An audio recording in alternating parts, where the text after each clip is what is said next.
It's the creeping feeling in the back of your skull. The thing that makes you take the long way around instead of cutting through the back alley. The thing that makes you not have a leg out over the bed at night, just in case there's a monster living under there. Fear.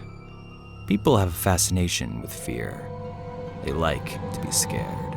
They like to push the boundaries of their psyche and stare into the void when every instinct tells them no. I mean, except for me. I'm what is scientifically referred to as a total wuss. Sadly, there is no cure. It's very tragic. But I do want to do something for the spooky month, so instead of talking about a horror game that I'm not going to have a good time playing, let's talk about a game that's Halloween themed. That's an acceptable cop-out, right? Ah, fuck you, we're doing it anyway. Double Fine is one of those game companies where you can always rest assured that they'll be putting out a quality product. Even if the gaming experience isn't necessarily what I would call good, it will be a unique experience that I can see other people enjoying. Brutal Legend was one of those games for me. It was a game that I really wanted to like and even started out being my jam, but eventually the game completely switched genres and I lost all interest. The game that we're going to be looking at today, as you may have guessed or read, is Costume Quest. A cute little bite-sized candy of a game set during Halloween about two siblings, Ren and Reynold, who are forced by their parents to go trick-or-treating together. In media, it's rare to ever see siblings that actually feel like siblings.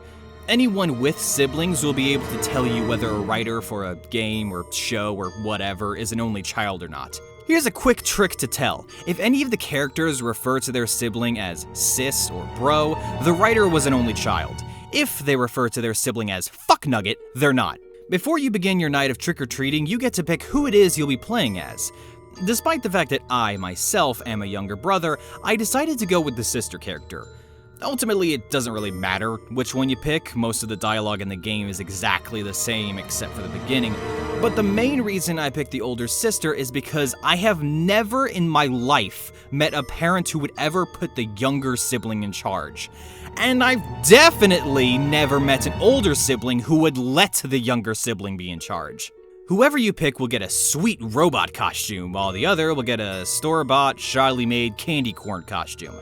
This costume causes them to be mistaken for actual candy by the monsters that have begun to terrorize the town. Why the monsters would want to steal a giant piece of candy corn is beyond me. That shit is nasty. Right off the bat, you'll notice something about this game, and that's that it's fucking hilarious. Double Fine is always really good at writing humorous dialogue, but they knock it out of the goddamn park with this one. There are multiple scenes in this game where I just laughed out loud.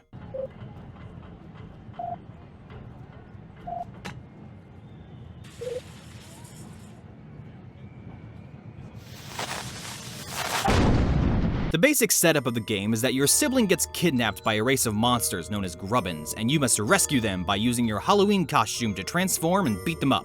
As the game progresses, you'll unlock more and more costumes, each with their own unique abilities. Some of these abilities come into play in the combat, while others have abilities you can use in the overworld to help with exploration. And while everything I just said is technically true, I rarely switched out of the robot costume for Ren. It has a pretty strong special attack, but more importantly than that, it allows you to zoom around on roller skates, and god damn if that isn't the only way to travel. The combat is turn-based, and you no! I see you there typing a comment saying turn-based combat is boring. Get that shit out of here! We respect turn-based combat in this house, son! The combat is turn-based, and you can really feel the influences of the Paper Mario series on this game. You have your basic attack, but after 3 turns you can activate your costume's unique special attack. It might do a lot of damage, it might heal your party, it might make some invulnerable for a turn, stuff like that. It's really fun coming up with different costume combinations to figure out which abilities work well together. I'm a big fan of the costume varieties. Makes me kinda jealous.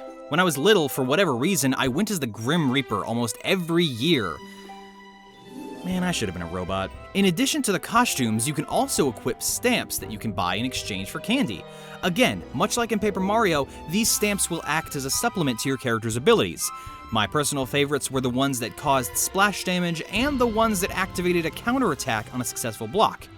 And again, much like Paper Mario, during combat, if you do certain quick-time events when you attack, and when you're attacked, you can add to your damage and reduce damage respectively. The game is pretty simple. If you're looking for a challenge, look elsewhere. The turn-based combat is easy to understand and execute, and I can definitely see this being a kid's introduction to this particular playstyle. Honestly, the whole game just makes you feel like a kid.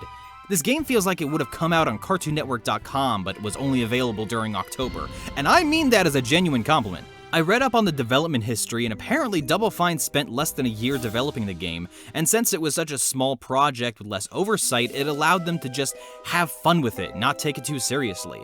And that really comes through, and it adds to the charm in a lot of ways. The game is split up into 3 sections: the neighborhood, the mall, and the valley. In each section, your goal is to go to each house, or store in the mall's case, and trick or treat. It's a coin toss as to whether the person who opens the door is an adult who will give you candy to spend on stamps, or a monster that you'll have to fight. There are people who will impede your progress to get to the other houses, and you'll have to find some way of getting past them.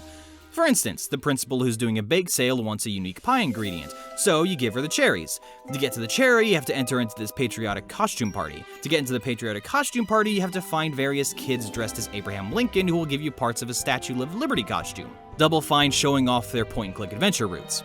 Now, this wasn't really an issue in the second and third areas, but in the first area, there was a moment when I had all but one of the houses finished, and I was zooming around the neighborhood trying to find the last one. And it really just brought back memories of trick-or-treating and desperately trying to find that last house that still had their lights on and were giving out candy. It also reminded me of a time when I was a kid and we were visiting some out-of-state family friends during Halloween, and me and these other kids were out trick-or-treating. Our parents were walking about like a quarter of a block behind us.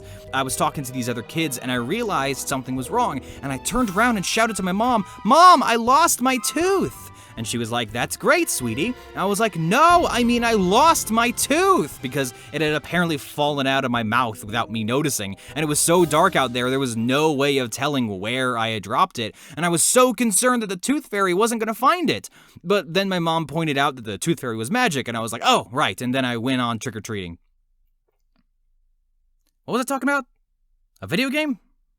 That doesn't sound like me. If I did have to complain about one thing, and I'm me, so of course I do, it's that the game doesn't really have a whole lot of variety.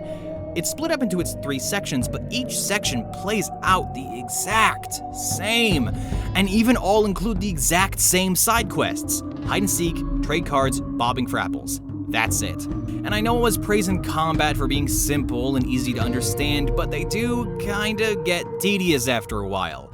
Turn-based gameplay isn't boring, but repetitive combat is. Each section ends with a boss battle, but they're really nothing special. They're basically just beefier versions of the monsters you've already been fighting. The stamps lack variety too. As you get further into the game, you'll notice that the stamps you can buy late game are just stronger versions of the stamps you buy early game. But the game is so short that these issues barely come up. You can probably knock out this game in a single afternoon. Maybe even Halloween evening if you also don't get invited to parties and are also too much of a wimp to expose yourself to actual horror. Oh, you know what this game is? It's the video game equivalent of watching Hocus Pocus or Halloween Town. It's just a fun little romp with some orange and black vibes.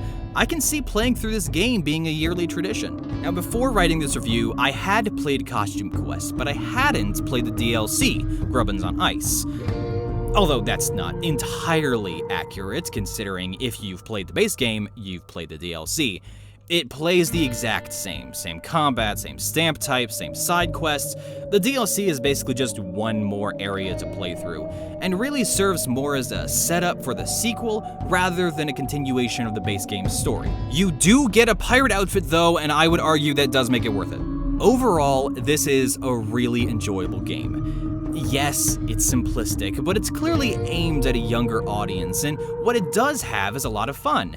It makes you feel like a kid, and honestly, I think that's a feeling we could all use now and again.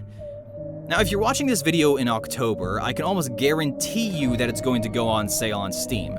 At its full price, I wouldn't say it's really worth it, but once it gets discounted, that's when I say you should pick it up. I found that this is one of Double Fine's less popular titles, and it definitely needs some more love.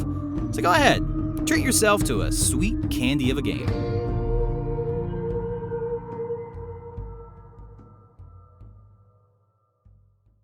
Hey, thanks for watching, everyone. One day I might review an actually spooky game, but it is not this day.